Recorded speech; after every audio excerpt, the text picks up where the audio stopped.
नमस्कार, आप देख रहे हैं सत्य हिंदी का 2 बजे का बुलेटिन और मैं हूं आपके साथ कृति सिंह। ईरान इसराइल जंग ने अमेरिकी सत्ता के गलियारों में हड़कंप मचा दिया है। ट्रंप की कुर्सी अब डगमगाने लगी है।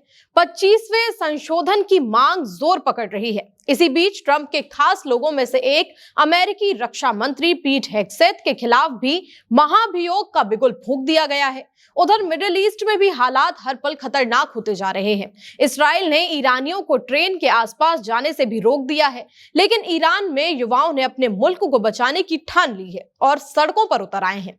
यहाँ भारत में भी सियासी हलचल तेज है। खेड़ा ने शर्मा पर आरोप लगाए और अगले ही दिन असम पुलिस खेड़ा के घर छापामारी करने के लिए पहुंच गई है। इन सभी खबरों पर बात होगी, लेकिन पहले देखते हैं इस बुलेटिन की 5 सबसे बड़ी खबरें। ट्रंप को राष्ट्रपति पद से हटाने की मांग तेज, 25वां संशोधन लागू करो।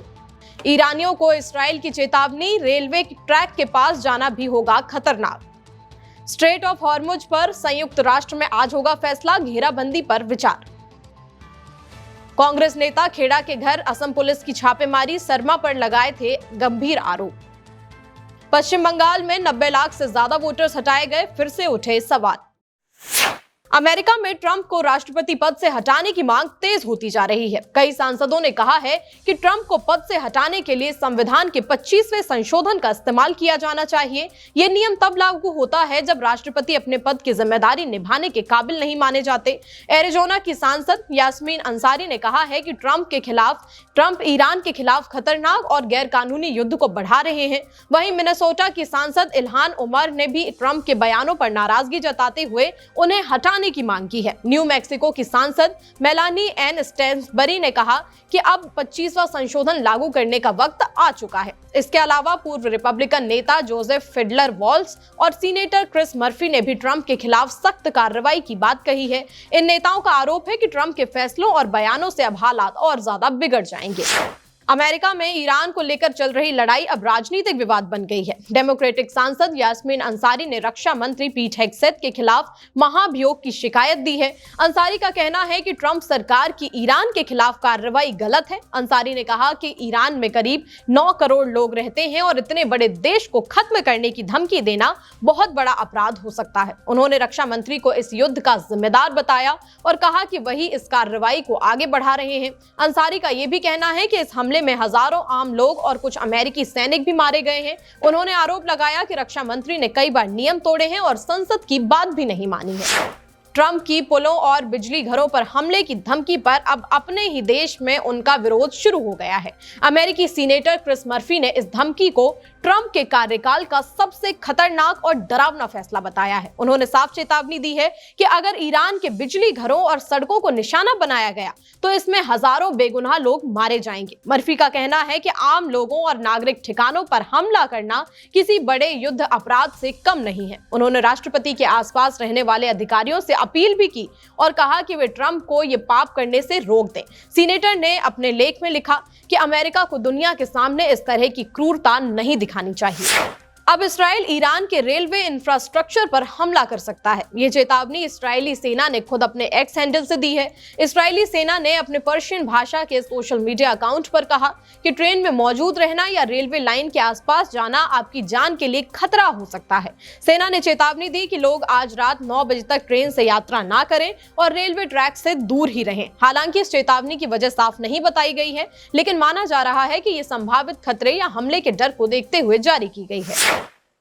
ईरान के पावर प्लांट्स को बचाने के लिए अब वहां के नौजवानों ने मोर्चा संभाल लिया है। दरअसल अमेरिकी राष्ट्रपति ट्रंप ने चेतावनी दी है कि अगर ईरान ने स्ट्रेट ऑफ हॉर्मुज का रास्ता नहीं खोला तो उसके बिजली घरों और पुलों को तबाह कर दिया जाएगा।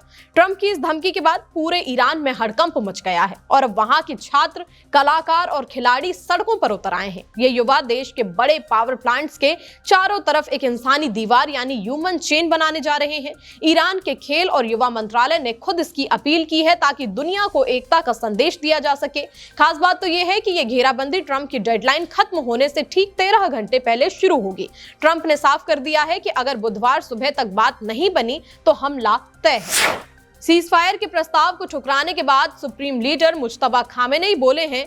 उन्होंने साफ शब्दों में अमेरिका और उसके साथियों को संदेश दे दिया है कि धमकियों, हमलों और कमांडरों की हत्या से ईरान की ताकत कमजोर नहीं होने वाली। उनका ये बयान इसराइल के उस दावे के बाद आया है कि उसने ईरान के 2 बड़े कमांडर्स मेजर जनरल माजिद खदेमी और असगर बाकेरी को मार गिराया है। मुज्तबा खामेनेई ने अमेरिका की उस धमकी का कड़ा जवाब भी दिया जिसमें ईरान को पाषाण युग में भेजने की बात कही गई थी। उन्होंने कहा कि अमेरिका की ये बातें दिखाती हैं कि वो कितना लापरवाह है। खामेनेई ने इल्जाम लगाया कि अमेरिका और इसराइल अब आम लोगों की बुनियादी चीजों को निशाना बना रहे हैं, लेकिन भारी दबाव के बावजूद ईरान की ताकत कम नहीं होने वाली। राष्ट्रपति ट्रंप ने अब दावा किया है कि उन्होंने कम समय में ईरान को कमजोर कर दिया और अब उसका तेल अपने फायदे के लिए इस्तेमाल करना चाहते हैं। उन्होंने व्हाइट हाउस के एक प्रोग्राम में साफ कहा कि अगर उनके हाथ में होता तो वो ईरान में घुस जाते और वहां के तेल पर कब्जा कर लेते। ट्रंप का मानना है कि वो इस तेल को अपने पास रखकर उससे खूब सारा पैसा बनाना चाहते हैं, लेकिन अमेरिकी जनता शायद इस बात को समझ नहीं रही है। जब उनसे युद्ध के बारे में पूछा गया तो उन्होंने दावा किया कि सिर्फ 34 दिनों के अंदर उन्होंने ईरान जैसे ताकतवर देश को पूरी तरह तहस नहस कर दिया है। ट्रंप की चेतावनी, ईरान डील नहीं तो बढ़ेगा तनाव। ट्रंप बोले, सब ईरान पर निर्भर, ये बहुत नाजुक समय। ईरान में अमेरिकी पायलट की खबर लीक होने पर भड़के ट्रंप। सरमा पर आरोप के बाद खेड़ा के घर पहुंची असम पुलिस। अमेरिका के राष्ट्रपति डोनाल्ड ट्रंप ने ईरान को चेतावनी दी है। उन्होंने कहा है कि मंगलवार तक डील हो जानी चाहिए और डील वही होगी जो अमेरिका को मंजूर हो। ट्रंप ने कहा कि ईरान को सिर्फ एक रात में खत्म किया जा सकता है। इसके साथ उन्होंने एक शर्त भी रखी, स्ट्रेट ऑफ हॉर्मुज खुला रहना चाहिए, तेल की सप्लाई नहीं रुकनी चाहिए। उन्होंने कहा कि ये दुनिया के लिए जरूरी है क्योंकि यही बड़ा तेल का रास्ता है। अब सबकी नजर ईरान पर है, क्या ईरान मानेगा या तनाव और ज्यादा बढ़ जाएगा।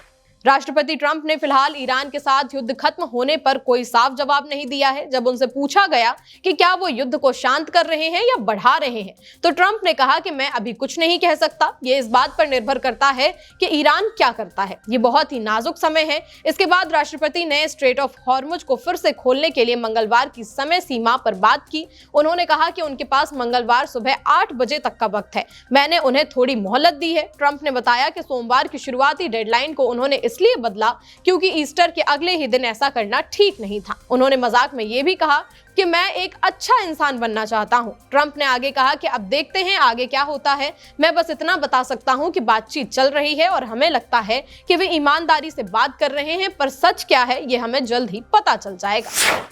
ईरान में लापता अमेरिकी पायलट की जानकारी लीक होने से राष्ट्रपति ट्रंप बेहद गुस्से में हैं।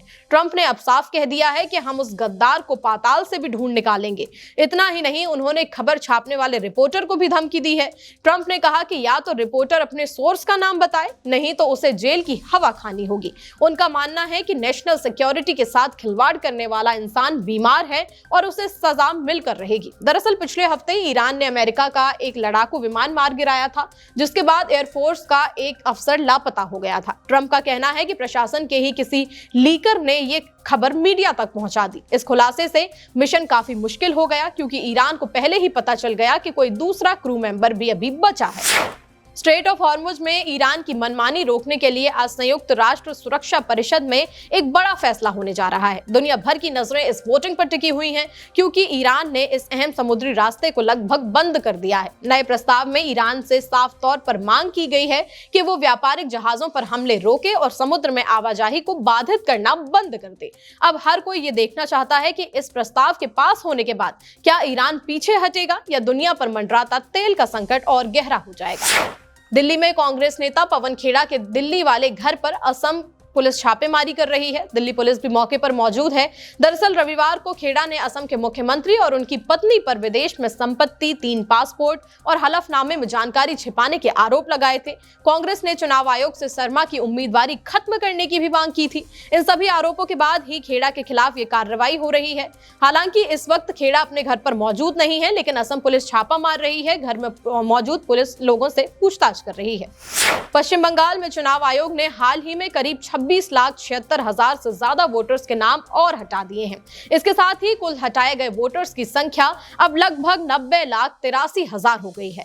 सबसे ज्यादा नाम सीमा से जुड़े जिलों में हटाए गए हैं, जैसे कि कूच बिहार, उत्तर दिनाजपुर, मालदा, मुर्शिदाबाद, नादिया और 24 परगना। इनमें भी नादिया जिले में सबसे ज्यादा नाम हटाए गए हैं। पहले राज्य में करीब 7 करोड़ 66 लाख वोटर्स थे, जो अब घटकर करीब 6 करोड़ 77 लाख रह गए हैं। इससे पहले भी करीब 63 लाख नाम हटाए जा चुके थे और अब नए आंकड़ों के बाद कुल संख्या 90 लाख के पार पहुंच गई है। चुनाव आयोग के मुताबिक जिन नामों की जांच हो रही थी उनमें से कुछ को हटाया गया है, जबकि कई लोगों के नाम लिस्ट में बनाए रखे गए हैं। फिलहाल के लिए इस बुलेटिन में इतना ही। देश दुनिया की बड़ी खबरों के लिए आप देखते रहिए सत्य हिंदी।